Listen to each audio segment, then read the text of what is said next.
Good Friday morning, guys. I'm Jerry Miller, and welcome to Real Talk with Keith Smith, Platinum Smith, on a Friday on the I Love CVille Network.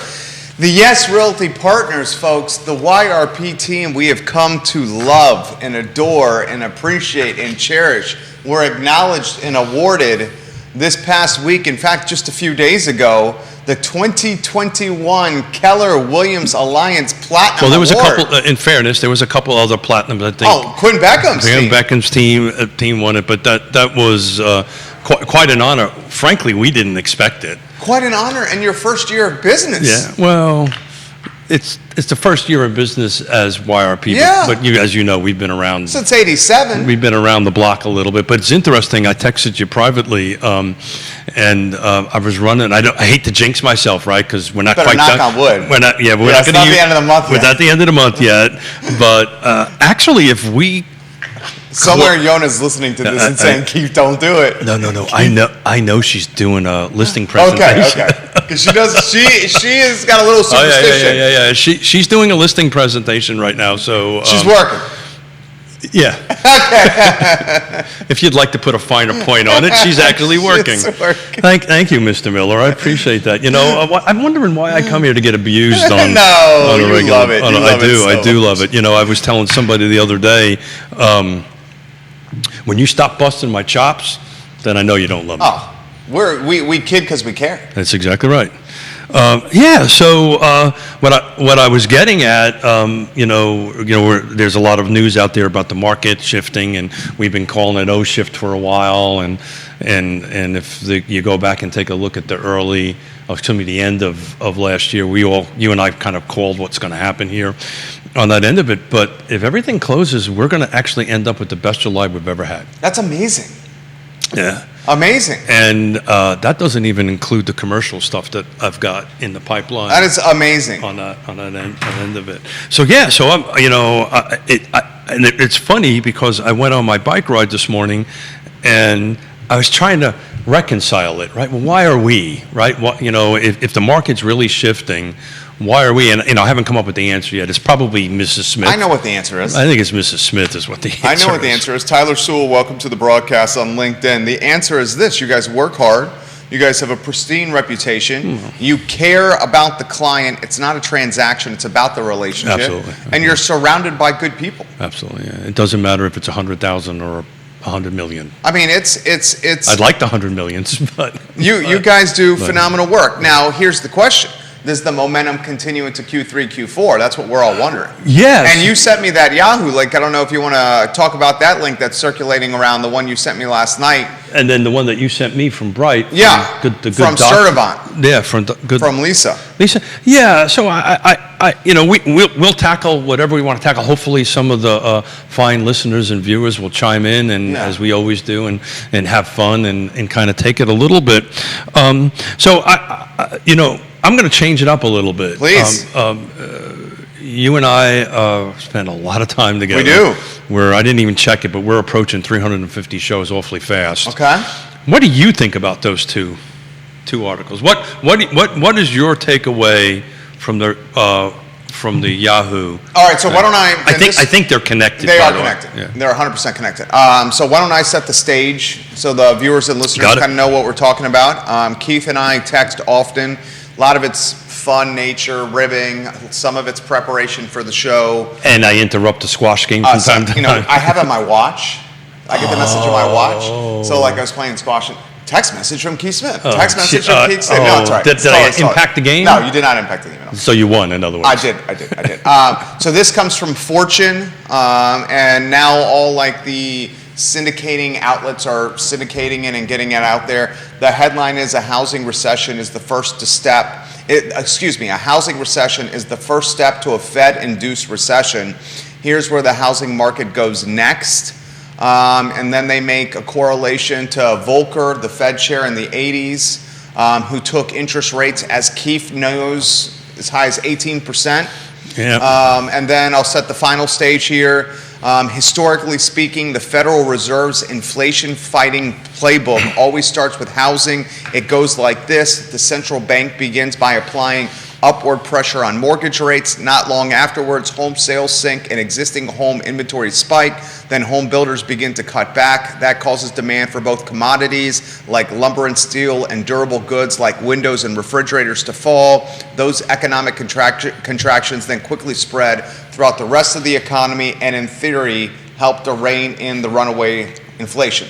So basically the theory from this article is you want to put inflation in check. It starts with housing, because once housing cools, it impacts everything. As Keith has highlighted in this show so many times, housing is paramount to the nation's economy. It's not me. Yeah, the numbers back it up. Well, the good doctor, right? Second largest. The second largest gross domestic product. In the Commonwealth. In the Commonwealth. I suspect it's probably around the world. Yeah. Excuse me, the country anyway. In our state, it's only second to the local government as far as overall volume of GDP. Did I do that right? Gross domestic product on that end of it. So, I mean, all one needs to do is go back to the time of great unpleasantness. And I want to give a little shout out to Kevin Higgins. He gave me a call on the way in to help him with something. And I just want to let him know that I was deeply respected. He thought enough of me to pick up and help him with King of Greenwood, Kevin Higgins. Yeah, he had a little issue he needed some help with, and I helped guide him. So I just wanted to say thank you publicly to him for doing that. But, you know, the good doctor was on the show, I guess, a couple of years ago. And, you know, if you keep on tracking that, housing touches everything. So in the time of great unpleasantness, one just needs to look back to that, right? When there was a pretty large, a pretty substantially large impact on housing. I don't know if that even makes any sense. It impacted everybody, right? So I was thinking about this morning. All you have to do is pull down the Partners tab on Keith Smith, Real Talk with Keith Smith, on that, and take a look at everybody that's in the ecosystem on it, and they touch everybody, every type of part of the economy around that. So it was just really super interesting how you correlated the two articles. Look, I don't know if this is just us, right? But I think we'll skate out 2022 with I think the sales volume will be down, but I think the appreciation will go up in the lower single-digit numbers. Maybe some people are saying close to 8%. In preparation to today's show, I sent you a screenshot. I pulled out my 2020 business plan. Yeah. And to take a look at, I project out 5 years and kind of take a look at where we're at, and thanks to you guys and the people that are in the partners and all our agents and Quentin Beckham and everybody in our lives, we're more than doubling our projections where we set up that way. But it was amazing. Congratulations. But it was interesting. In that business plan, I call 2023 as being the year of shifting. Of turmoil. Well, of shifting. I don't think you were close. 6 months. Yeah, I missed it by about 6 months. Yeah, that's a great read. I think it's pretty damn good. If you've been doing this as long as I have, if you can't catch a couple of them right. Yeah. So you got it. You nailed it again. Nicholas Erpy, good morning. Hey, Holly Nicholas, Herring, how are you? good morning and welcome to the program. So do you see it playing that way with housing? I don't. So look, we're back to the beginning, whatever that means, right? What does that mean? Yeah, so we're back to the 5 things I've constantly preached, right? Okay, right. Gotcha. So the location matters, right? So this Yahoo article is a huge kind of national picture, right? On that end of it. And if you take a look at Dr. Lisa Sturtevant's assessment of the Mid-Atlantic, right? It's a little different than the national end of it, but kind of tracking similar to it. But if you take a look, and I haven't had an opportunity to look at Lake Monticello, I'm going to try to do this live here. We're still so under inventoried in the buyers. But I will tell you, our last 2 to 4 weeks, this is part I was helping Kevin with, part of our last 2 to 4 weeks, there is there's all kind of work that has to go on now that you actually have to be a professional between contract and close. We just, negotiating now home inspections. The best analogy was your wife's analogy. During COVID, even turkeys could fly in a hurricane. Well, she stole that from Brian Buffini. But that's a great analogy right there. And that's the most shade ever you will ever hear Yonna throw about anything. God, I think that was the meanest thing I've ever heard Yonna ever say. And it's really not that mean, but that was the meanest thing I ever heard her say. Where did my wife go? Who is this person? I liked it. I know you liked it, but I was like, whoa, whoa. We need to get her on the show a little bit more often.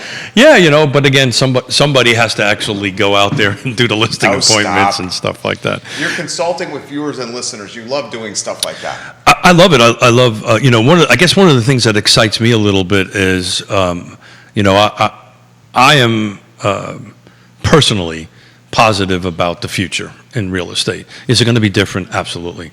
I also like buyers, working with buyers a little bit more. Not that we don't do listings, I do quite a few of them, but I do like the buyer side of it, mainly because I like the negotiation portion of it. It's just what I like to do. And you like making dreams deals come true. Yeah. I mean, we like helping people get in there.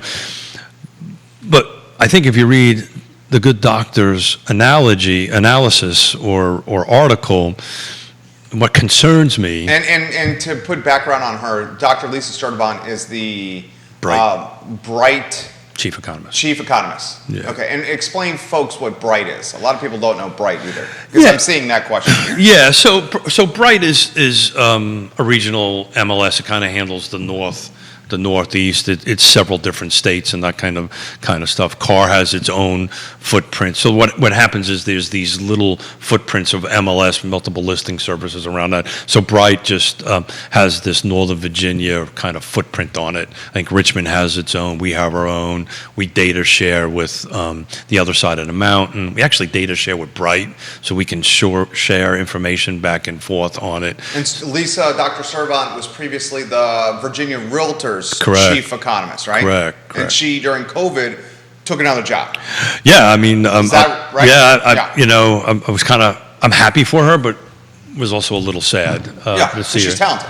She's talented and she has a good read. So if you start digging into this a little bit, and I think you've been calling this all along, there's not only location, but price is going to matter, right? Price is going to matter more than anything.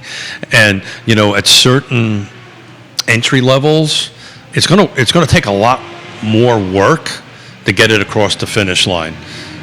Maybe in the upper levels, not so much, right?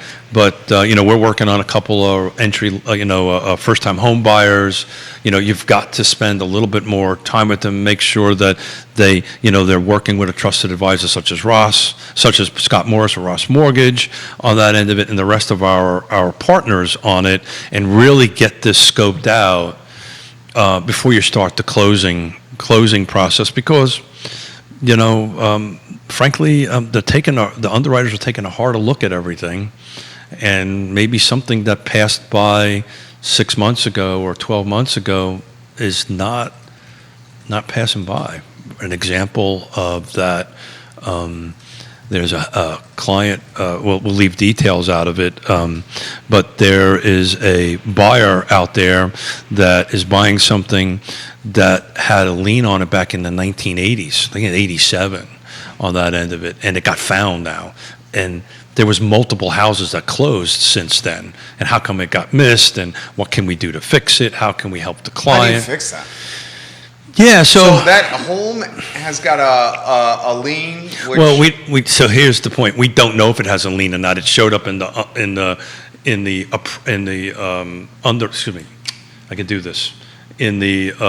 title search. Yeah, right. Right, but that doesn't necessarily mean it's there, right? It could have been removed. That when the title person did the search, he or she missed the removal on it. But these things tend to show up at the 11th hour, like we're closing today, right? So so the way you fix that is you start doing the W questions. Okay, who were involved with? Where are we at? You start putting everybody around a table, and we start asking questions on what we can do to help fix it. And there's multiple answers to it. This is not one answer. My hope is that it was an oversight, My advice was go back to the 2010 sale and see if you can get the title search from 2010 and see if it's clear, and make an argument that we're going to start from 2010 and forward because there was an insurance policy in place in 2010. But this is very new, right? And I don't have a lot of details on it from this point forward. Dan Pettit, good morning. Hey, He says, Dan. hello, fellas. We love you, Dan Pettit. Hope you have a tennis match in the near future, my friend. Ray Cadell has the best comment ever. Ray Cadell has been grinding, and to grind for Ray Cadell means he's the best horn player in the United States, playing fantastic music and entertaining people. He says this, you're going to love this comment. He goes, I'm on the road a lot for music and tuning into the I Love CVille Network to hear a familiar voice and some programming about Charlottesville wherever I am is always refreshing. He says, do I always agree? No, but you guys always make me think. Well, thank you, Ray. Thank you, Ray. That's, man, you do a bike ride and you kind of not feeling so well because you got a bit of a cold. You feel great now, don't you? I feel great now. You look great. And then a little Platinum Smith. and then you have a comment like that. Go, yeah, okay, great. And look, I think that's what we do, right? We don't have to necessarily agree on something. Oh yeah. Right. In fact, the best talk shows are when you don't agree constantly with the host. It's kind of like a marriage, right? Yeah. So right. People want to see the disagreement. Yeah. So, it's kind of any relationship. If we were exactly the same, boy, that'd be awfully boring, wouldn't it? Right. So this question's come in for Keith. It's from Sarah watching the program. Jerry, you referenced that article from Fortune and Yahoo, and you talked that the housing recession is the first step in controlling inflation. You mentioned cost of goods coming down. Haven't you guys mentioned in previous shows that the cost of goods have started dropping? I think it's specific, right? Very specific. You know more about this than I do. Well, yes and no. I think we both have the same information. Lumber stabilized. Excuse me? Lumber has stabilized. Lumber has stabilized. It's interesting when you read this article. I remember this in the 80s when the builders were showing up with 2x4s at the Stennet to kind of help us move this along a little bit. Look, some of the staples are changing. I consider gas a staple. Oh, no doubt. Yeah. That's starting to stabilize, you would say. Yeah, but as Yonna reminded me, as I filled up at $3.88 at Costco a year ago, it was $1 and something cheaper, right? But to your point, where you guys call the COVID period the anomaly, probably the anomaly for gas as well, because there was a lot less fuel demand during COVID. People were staying home, price went down. Well, I'll tell you what, my friend, as you know, we were up in Connecticut, I think it was last week, right? What's the gas there? Oh, it's got a 5 in front of it. Is it? Yeah. Well, it's the taxes and stuff. Everything up there. But the point I was going to make was going up and coming down. It was just, it was 95 was just packed. Yeah. I saw no reduction in traffic. Now, that's not scientific or whatever. It'd be interesting to ask Ray Cadell because he's traveling all over all over the country, actually. Is he seeing traffic or congestion kind of reducing a little bit? That'd be a great question for Ray. But Woody Fincham's got a comment from the show. Woody Fincham, Fincham and Associates. All around A-plus person. A+++. We love you. We are starting to get ridiculous revision requests. Remember, he's an appraiser, Woody Fincham. He also says, I think lenders have slowed down and are actually reading appraisals again. They always wait until it's getting ready to close to ask. It's very frustrating.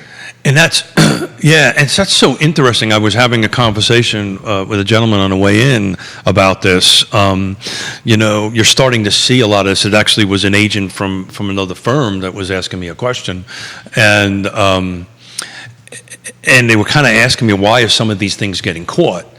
And I think Woody's spot on, right? It's, maybe some of the stuff didn't get caught because there was a volume. It seems when you have this shift happening, and that Woody would be the perfect litmus test on this if this is really the case, and I would take him 100% at his word.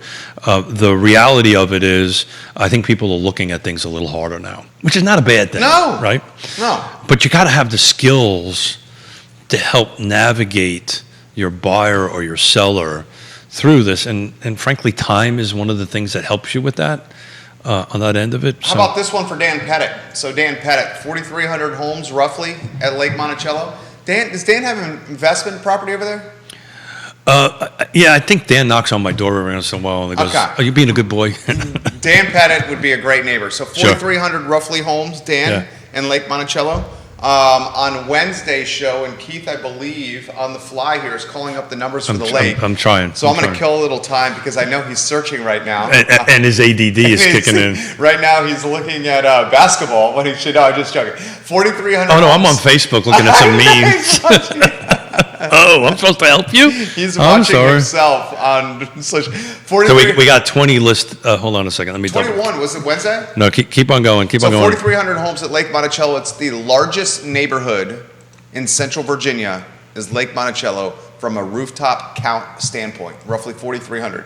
So many, for 2 years or so during the pandemic, you would have single-digit listings in a 4,300 neighborhood home. So like 5 homes on the market, 4 homes on the market, 3 homes for most of the pandemic. And these homes were literally trading in like 24 hours in multiple offer scenarios. And now at Lake Monticello, well, as of Wednesday, you have accurate data for now? How many?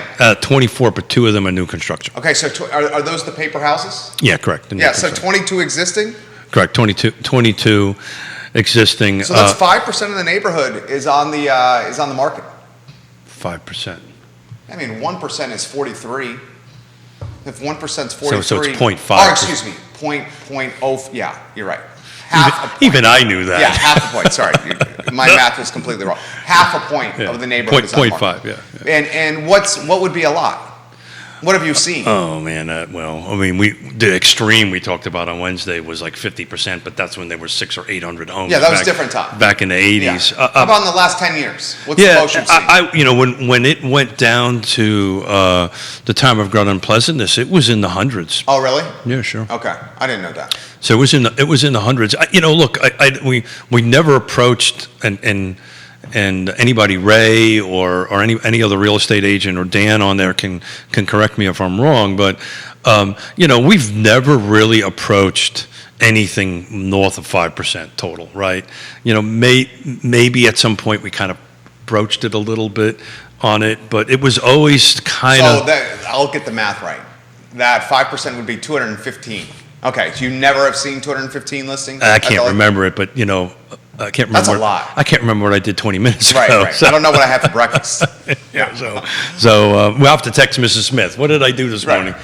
But yeah. So So it's never been that way. So the question to look at it, and I just can't pull this data all, is almost take a look at some other subdivisions and see what they used to have, that kind of thing. We can glean it a little bit right now. I can't go back and figure out what was active 10 years ago, but I can take a look at what's sold and then what the DOMs were at that point, and you can kind of extrapolate it out that way on what it was. But what surprised me, and then I'm going to get out of your way, was the 7th. I know we can't talk specific addresses. Yes. Is that the rule?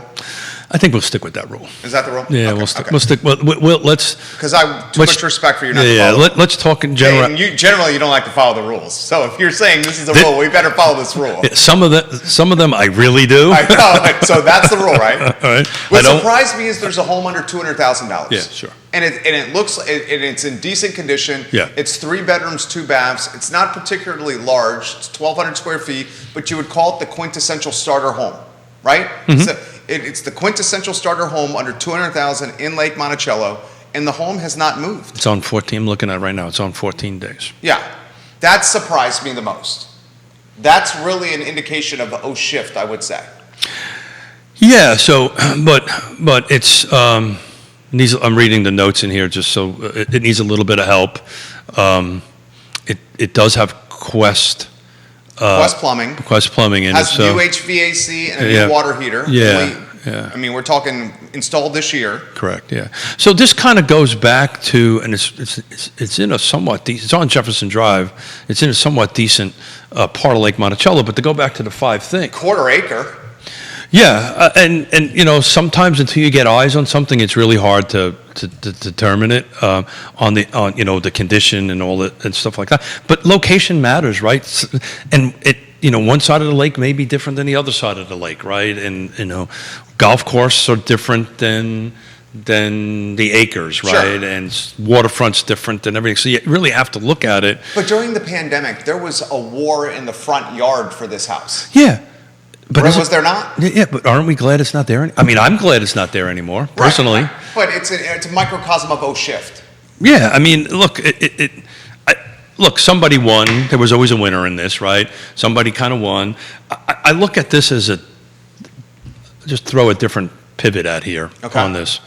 What we're starting to see, or I'm personally starting to see, is sellers starting to have the conversation of let's put my home on the market because now maybe I can buy something, right? I've got enough equity built in because I bought it 10 years ago or whatever it is, right? The price is going to start adjusting a little bit, and that's what both of these articles were talking about. They're not going to go, negative any numbers. They're just not going to be these huge double-digit increases, which really they shouldn't. That's not healthy. Right. We've talked about this for quite some shows. But the reality of it is now all of a sudden this seller is going, well, okay, great, now I can go buy that. But buy something. But it's interesting.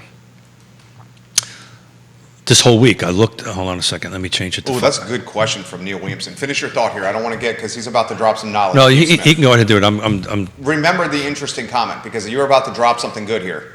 I don't want you to forget that. Okay, he's writing it down. In red, no less. Yeah. So a lot of comments coming in. This is from Neil Williamson. This is a great question. So the previous home I had in Redfields and owned in Redfields had Quest Plumbing and Quest Piping. And Quest, there's two help me understand this. There's two kinds of Quests. Well, okay, it's the fittings that matter with the Quest. It was 99% of the time. The failure was at the fittings. Right, the right angle.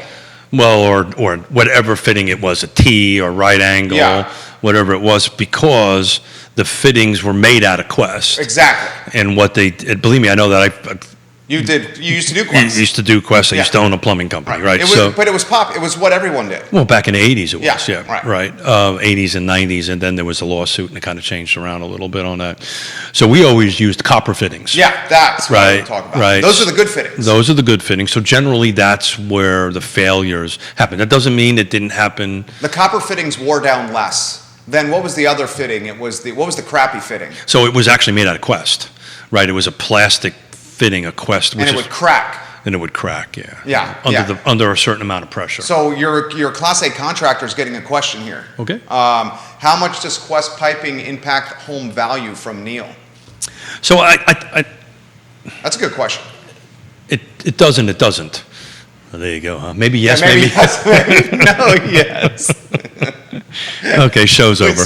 We spend too much. That's it. We're done. Neil, come on, get over here and finish this up for us. Yes, maybe. Which, speaking of which, he's coming on. Yeah, when I'm out west doing some seminars and a couple of speaking engagements, he's going to sit in this spot. Well, how much answer the man's question? I'm trying to avoid it. Well, it comes up. So it's a matter how you communicate it with the other side. Okay. Right. So it depends on which hat I'm wearing at the time, right? So if I'm wearing a listing hat at that particular point and I know I have copper fittings in there, then I'm going to put in the agent notes, hey, this has copper fittings, yada yada yada yada. And I don't have the listing in front of me. It may state that. If it doesn't have copper fittings, my suggestion to my seller will be, hey, we need to get in here and do something about this. Because it will impact. It will become an issue. Now it'll become 6 months ago. Yeah, it didn't matter. Didn't matter. Well, 6 months ago, turkeys flew in hurricanes. That's right. All right, Yonna? Turkeys flew in hurricanes. The next hurricane, I'm going to bring a turkey. I want to see if turkeys can really fly in a hurricane. Yeah. Well, I think the point is the wind blows the turkey. Is that what the point is? I don't know, Jerry. I'm only on a half. Her metaphor was over our heads. And our hair almost stopped it. Tresemme, and some pomade in mine. I couldn't miss that. Does Smith use the same cocktail, Tresemme and pomade? I refuse to talk about that live. Okay. Maybe yes, maybe no. Yeah. Follow-up question on a different Facebook page. So the point is, 6 months ago, even 3 months ago. It didn't matter. It didn't matter. Now it matters, right? Yeah. And now as a buyer side, for my personal thing, if I show in a home, I'll get a quick eyeball on it, and I'll know within 5 minutes, look, then I'll have a conversation with the agent, and then we kind of move on from there, a conversation with our client. Jennifer Caradero says, we've looked at homes with Quest Plumbing before, and we're told it costs between $10,000 and $15,000 to replace all the Quest plumbing. It depends on the house. Yeah, because the size of the house and There's how much plumbing you have. I can't remember the square There's footage. no way that's going to be $10,000 for that. Well, that's an interesting thing. It may be, because now you can't find a plumber. Good point. Right? There you Historically, maybe that's a 6,000, 5,000. I can't remember. I moved on to something else. I can't remember the square footage of it. It's 1,200 square feet. Yeah. It's on a crawl space, so more than likely everything is below. It's easy to get to, and you don't necessarily have to replace all the Quest piping if it has. Good Lord, he's smiling. That's never good. Neil shared a meme. Did he? Really? The meme is, as God is my witness, I thought turkeys could fly. Neil? Well, they fly for a little distance, don't Well, they? they kind of hop. Yeah. But I think your point was right, that the wind is pushing the turkey around. Oh. After you said that, I then got what she meant. Oh, I thought you always. Yeah. No, I had no idea. I had no idea what Yonna meant. Yeah. I think that's a kind of a Yonna-ism of, like, even, what is it, a blind squirrel can find an acorn every once in a while or something. Yeah, find a something nut. along that. But that's a classic Yonna-ism. But now that you explained it, I get it now. Yeah. Now I get it. Yeah, well- because the wind is pushing the turkey around. Yeah, so Basically saying that we're not doing any work. yeah, so this kind of originated with a guy by the name of Brian Buffini, and I guess Yonna kind of used it a little bit, but the metaphor on it is that up until now, it required skills, but the level of skills you need now to have this Quest conversation, right? Now, in fairness, I'm a unique animal for many reasons. Well, you got the Class A. Yeah, you know what's up. I just know what it is. Yeah. Yeah, because I carry a license, and I've got a certified plumber's license and gas fitter's license. Yeah, it's a perfect topic for you. Yeah. Well, So the follow-up question is this: if you see don't Quest, ask me to do any plumbing, by the way. Here's a good follow-up question: Yeah. if you do see Quest in a home, how would Keith handle that from a negotiation standpoint if you choose to purchase the house? That's a great question. Yeah, so I think I kind of alluded to it a little bit. I'd look at it. I always stick my head down in a crawl space real quickly and kind of just kind of get an eyeball on what's down in there. And if I would have seen, I think that was the right word. You did it right. Yeah. Right. Seen, took a look at, went, oh boy. A Quest fitting, a plastic fitting, then we'd have a conversation out in the driveway and go, look, how much do you love the house? Let's assess the market, let's assess the price, let's assess where everything is at, right? And then if you love the house on a scale of 1 to 10 to 5, then the negotiating the offer is going to be a little bit different. On a scale of 1 to 10, it's a 9 or a 10, then I'll take it from a different approach. So there really is never one approach to these things. It's so specific on the individual that's buying or selling and what we're trying to accomplish. Katie Pearl's got this comment for you. Katie, it was great to see you the other day. She's a superhero. I wanted to go kind of snuggle with she brought I believe it was her youngest baby with her, and I kind of wanted to turn my grandpa on and go, I got this. But every time I tried to do that, she ran away from me. I don't quite understand why. Wait, Katie or the baby? Probably both. Okay. The baby can't even, I don't think can ever crawl, but it was looking to get away. She's a mother of 5, Yeah. a talented realtor. Awesome. And she says this, Keith. She got an award too, I think. If I Oh, remember. an award winner. I think so, but Katie will correct me if I'm wrong. She says, inspectors have told me in the past if you have the latest version of Quest pipes with the copper fittings, and if it has been fine for over 20 years, you are likely fine and not needing to replace the plumbing. And that's what I was told when I bought the house in Redfield. So that's spot on. My old house. That's spot on. They had That's the copper fittings. So that's the conversation we'll have at the curbside, right? Go, look, it's been around for 20 years. It's got copper fittings. There's no evidence of leaking or anything like that. There's no evidence of a repair on it. This is a quick eyeball. The home inspection is intended to do that and spend hours through the home. But, if you're trying to make a decision, if I want to buy home A or home B, we got to have that hard discussion. So I just looked up car footprint 5 days since Monday till this morning. 56 new homes came on the market, 76 went into pending. So we're still, I don't know what the ratio on that is. I can't do that quickly in my head, but we're still putting more on the contract today than we are bringing into the market. So that's just a quick little 5-day snapshot. We have a couple of folks watching on LinkedIn with questions. We'll get to the LinkedIn channel. Wow, the Quest is making an impact here on the show.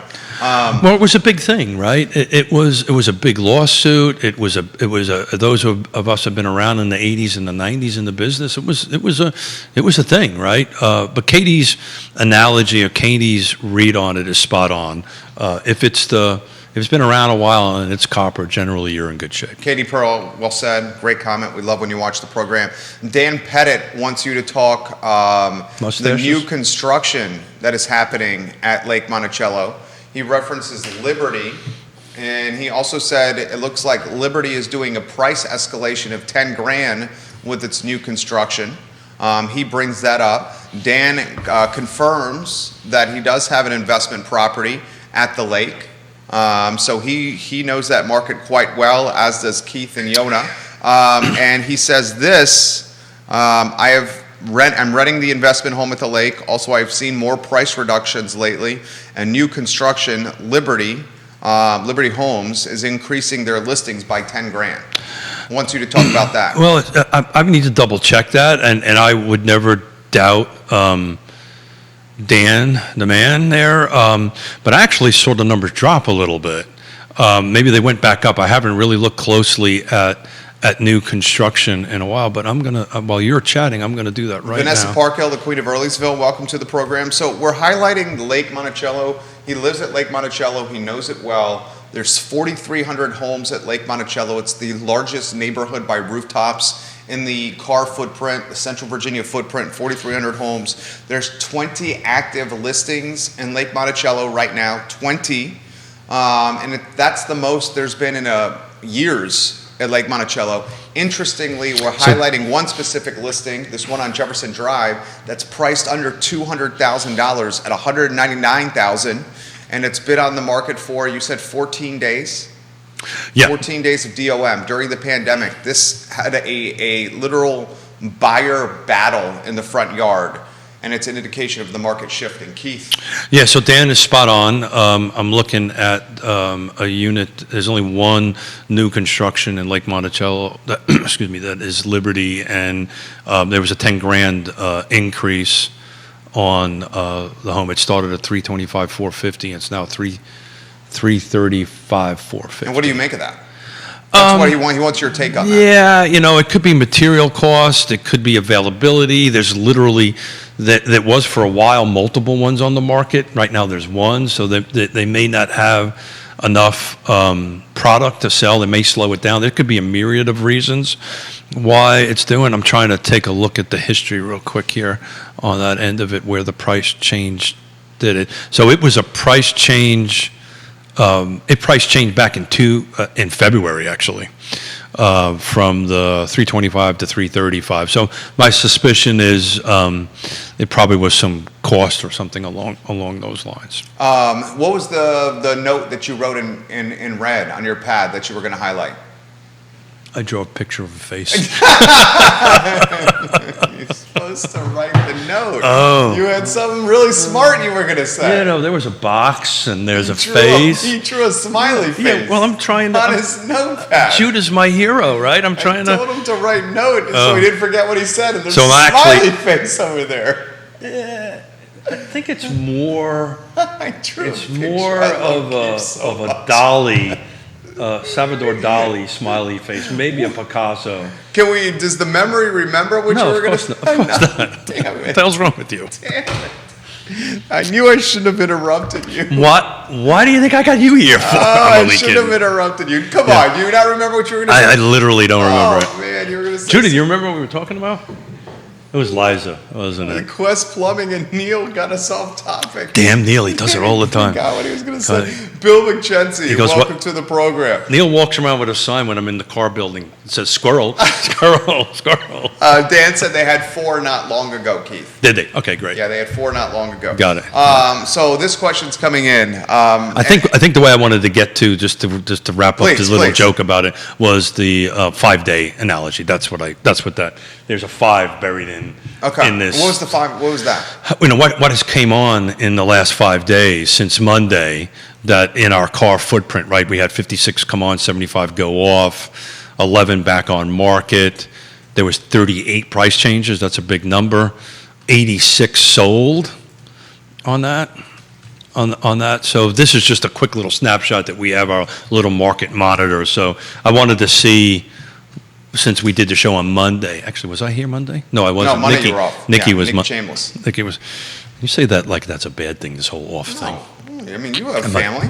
I'm only kidding you. Yeah. So yes, I just wanted to see what happened since Monday. Nicholas Erpe.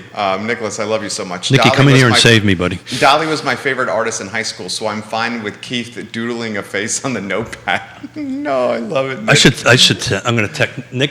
I'm gonna text you a picture of it. You tell me what it looks like. Oh, so funny. You could probably hold it up so the viewers and listeners can see it. I'm not so sure I want to embarrass. I think that's probably a good idea. So here's a great question. This is a great question. With the rise in rates, Let me write that down. get ready for this one. Okay. With the rise in rates and with inventory staying on the market longer, are we going to see seller financing coming back into this market?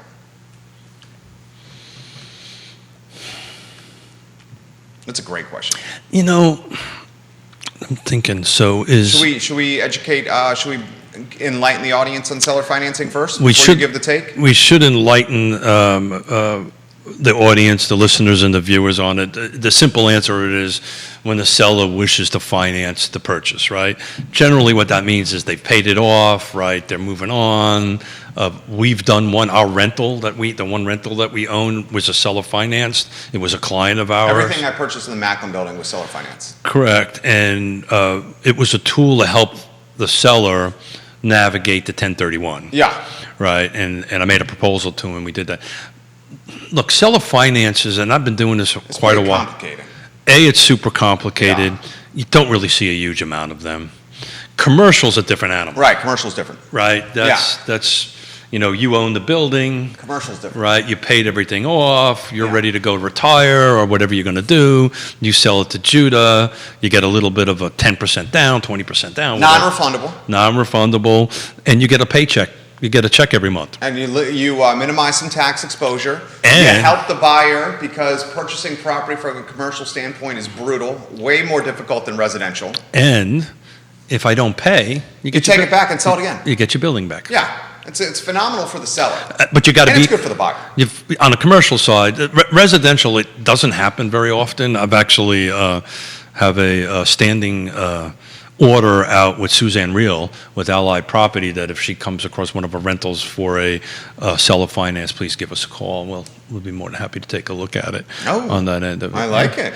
Yeah, well, if you want to use, unless you're using cash, right, and you want to finance something, particularly an investment property, it's way north of 6%. The math just doesn't work, right? Right.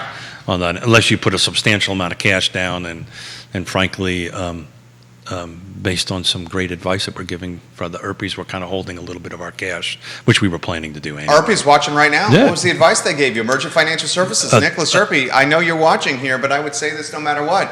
Some of the best in the game. Emergent Financial Services, the Erpe's. So the answer was, shut up and listen to me. I went, okay.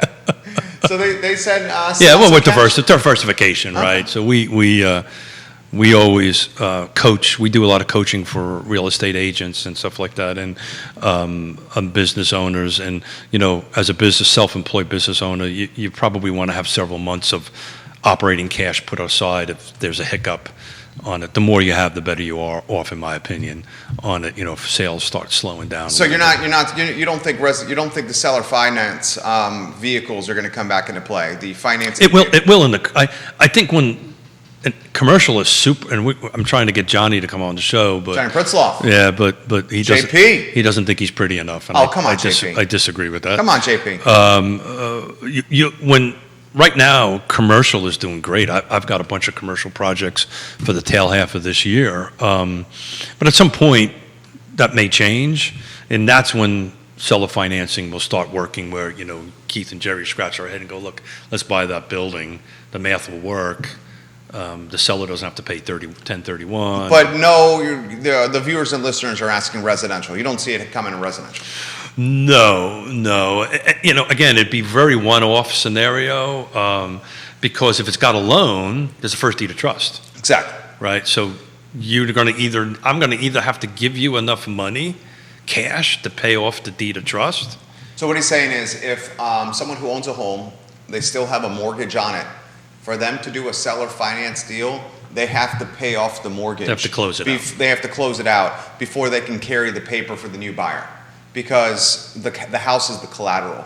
And if you're passing ownership of the house to another party, the mortgage company is going to be give us our money. And the second part of that is there's so much equity built up. Even if the rest of the year is somewhere between 4% and 8% appreciation, all that equity got built up over the years is still there, right? And back to my comment about sellers saying, okay, it looks like the market is shifting. I want to sell and buy, which is a great conversation to have. But if you're looking at 56 coming on and 75 going off, we're not even at par as far as coming on and going off. So you still don't see this as a balanced market yet?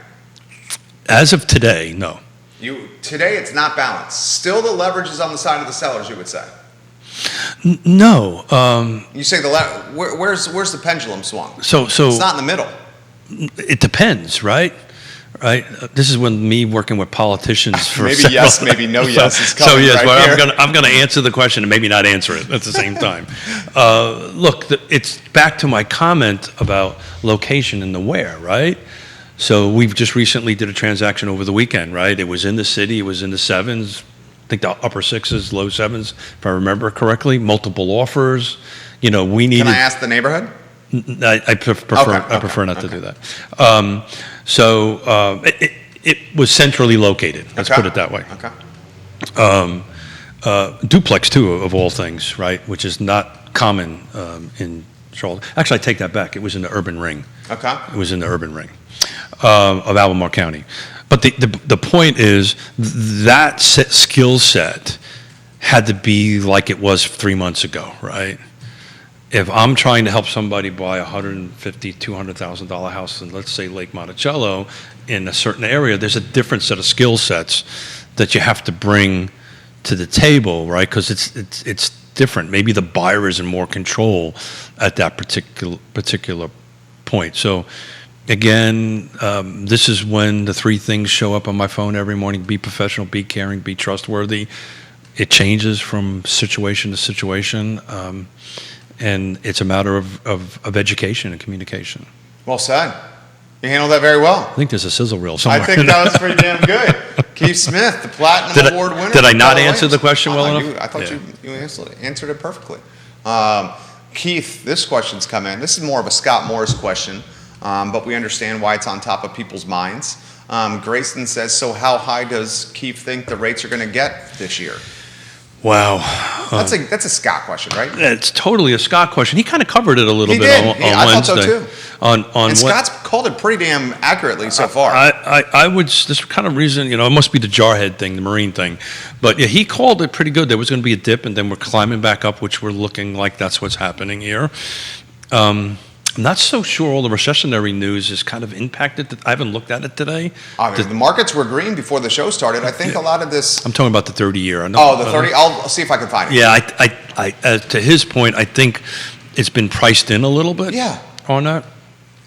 But if I had to pull out that crystal ball to my right and make a prediction, I think we're going to be in this.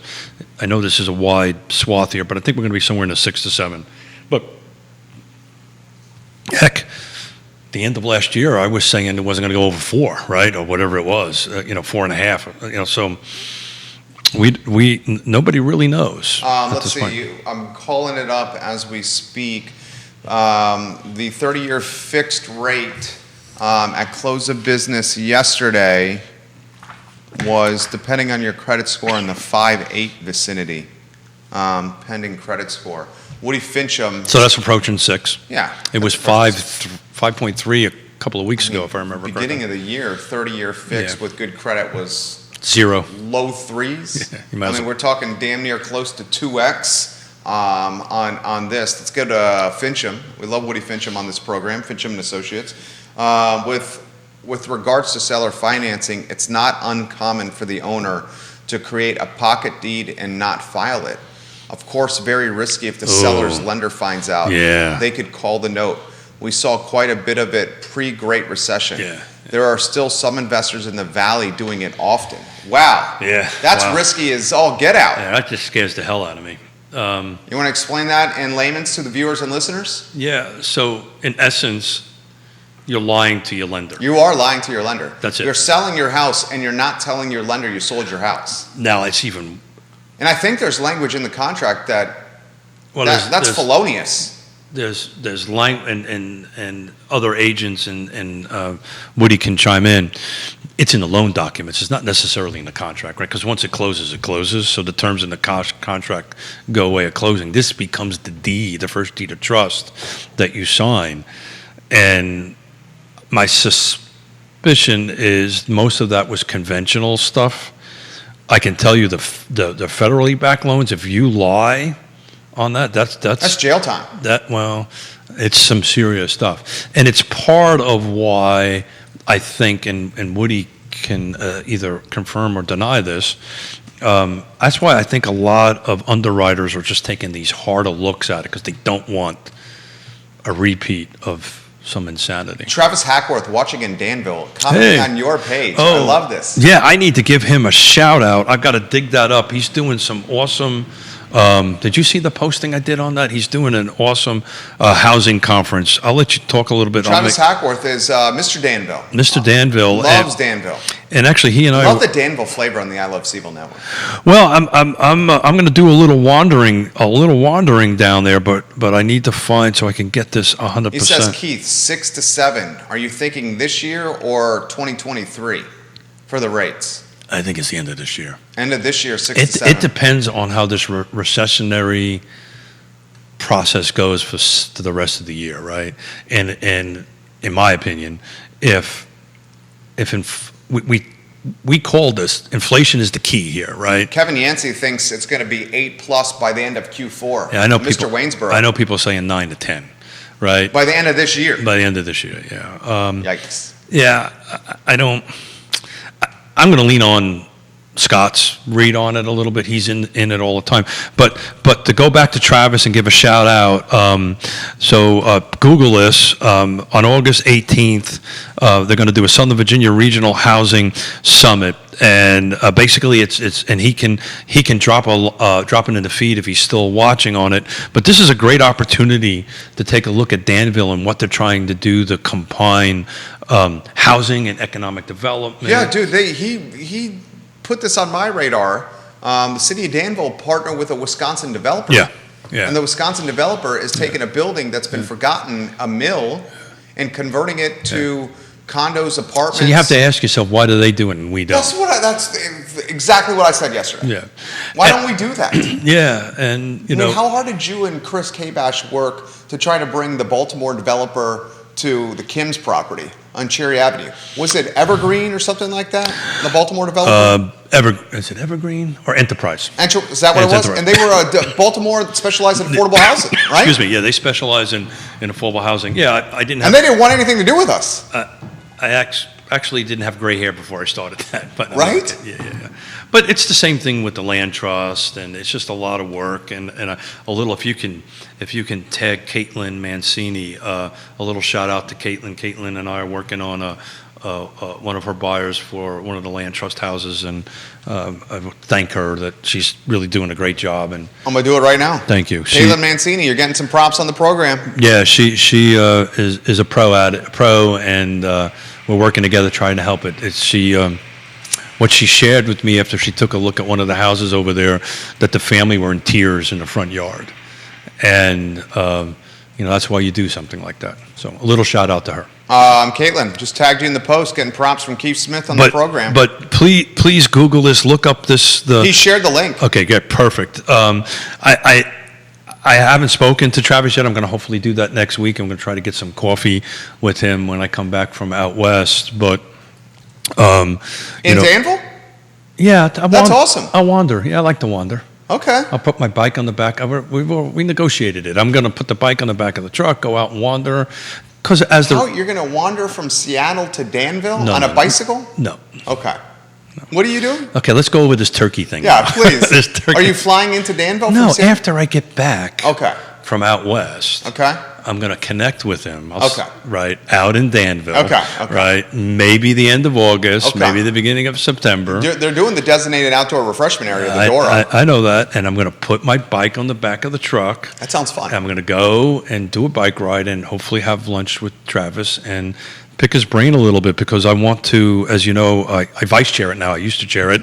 Ned Galloway's chairing it, the Regional Housing Partnership, and see if there's some way we can at least start communicating at that level. Woody says it's usually in the deed of trust. Yeah, there you go.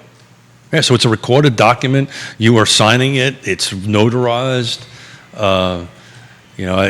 Man, I tell you what. I'm good with coloring outside the lines, but that's beyond that. Yeah, I mean, and it's incredibly risky for the seller carrying the paper. Did I send you the City Lab? A college town takes on exclusionary zoning? I would love. No, you did not. I did not. You want to give us the thesis or the nut graph of that? Yeah. So is Neil still on? Mm-hmm. Mm-hmm. He could probably find it and attach it. So Gainesville, I think, if I read the article correctly, hang on one second.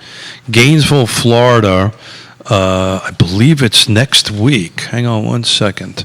Yeah, next week, they're basically going to be doing what Seattle and Oregon, I don't know if I said that right, and Washington have done, is basically removing exclusionary zoning for single-family detached. So basically what we've been talking about, and Neil for sure has been talking about for quite some time, this missing middle, right, on it. And I will throw a concern out there. Okay.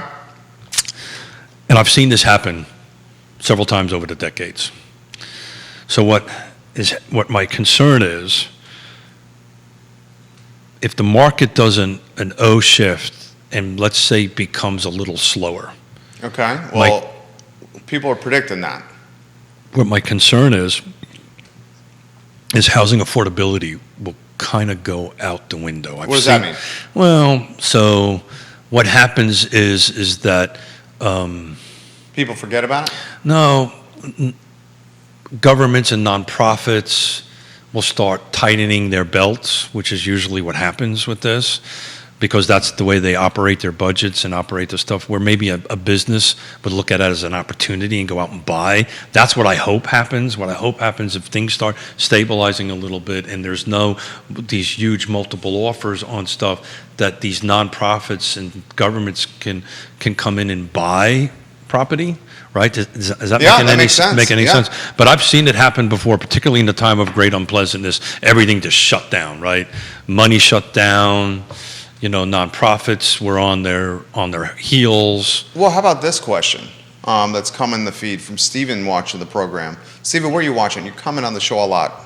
We'd love to give you a moniker. Did that make any sense? That made sense. That made sense. He has this question is, if the market turns, as you're indicating, and the inventory stays longer, what will that do for lowering home prices to make it more affordable to buy? It's not going to. It's not. No. Yeah. So I just explain that. Well, I want to be abundantly clear. That doesn't mean it doesn't happen, right? I'm not predicting, quote unquote, a turn, right? That implies we're going backwards, right? What I'm just saying where the market is going to go is that all the experts are saying it, to include Dr. Lisa Sturtevant on that. I'm just regurgitating her writings on this. We're just going to slow down, right? So the appreciation is going to happen, which means prices are going to go up. And this is what my fear is, right? So if all of a sudden the city of Charlottesville kind of puts the brakes on its on its rezoning and providing the zoning to do missing middle for whatever reason. I've seen this happen before on it. The good news is I won't shave my mustache off.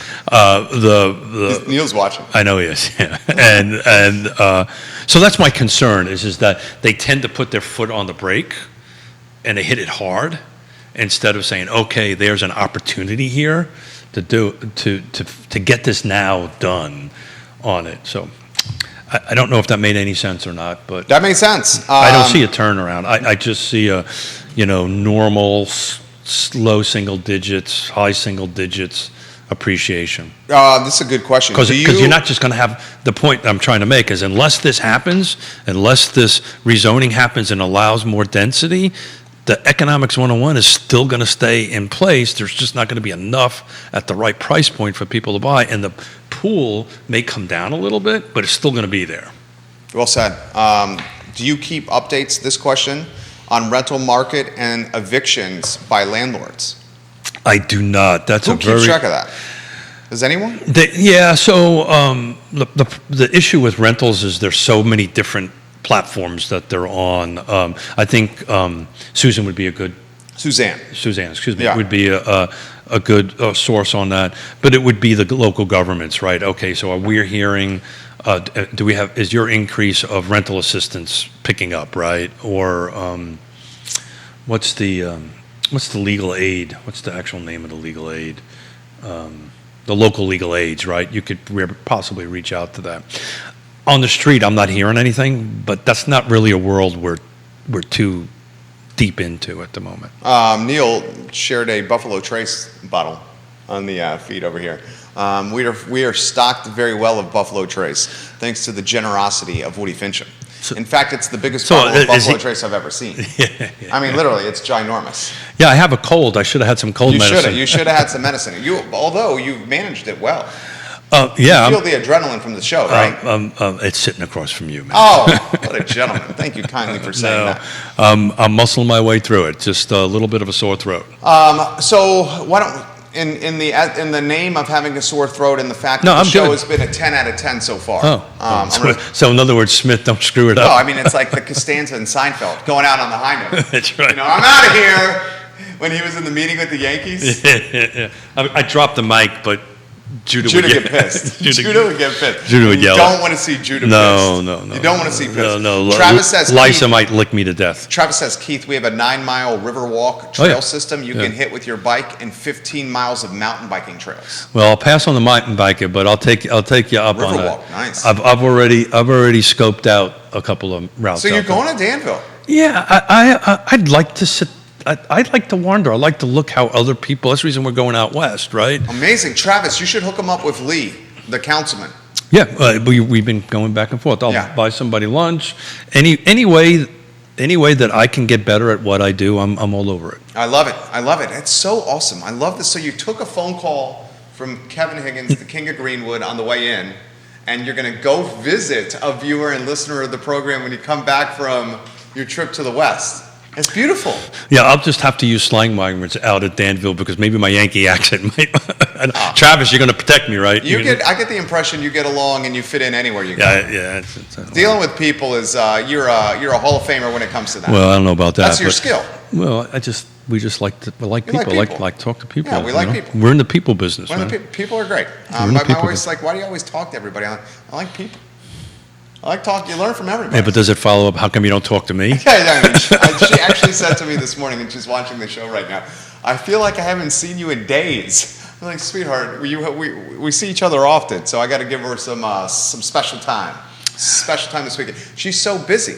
She's playing in a pickleball tournament on Sunday. Oh. Yeah. Ooh. So she's been training for this pickleball tournament. Oh. And she's getting quite good. Do I see a husband-wife team here? We've talked mixed doubles. Yeah, cool. We would play mixed doubles, my wife and I. And we have played mixed doubles. In fact, we won our division of what's the one that comes first, Memorial or Labor Day? Memorial. Labor's on the back end. Okay, Memorial, yeah. We won our division of the Memorial really? Cool. Boar's Head tournament. Cool. And we didn't argue. That's the tough part about playing mixed doubles with your wife. How many years you been married? We have been married for 5 years. Yeah. 5 years plus. Yeah. So there's that. When Yonna and Playing mixed doubles with your wife or your partner or your husband is not easy. Yonna and I will not run together. It's not easy. Or bike together because we get super competitive and I'm trying to coach Yonna and she looks at me trying to, whatever. So we've learned a long time ago. We do not do things Well, you did the 10-miler together with your girls. I did, which was not a genius and you move. came back a little banged up. I'm sorry I laughed there. I was not laughing. I think your girls did say don't do this. Platinum. I think everybody said don't do this. But now you're good.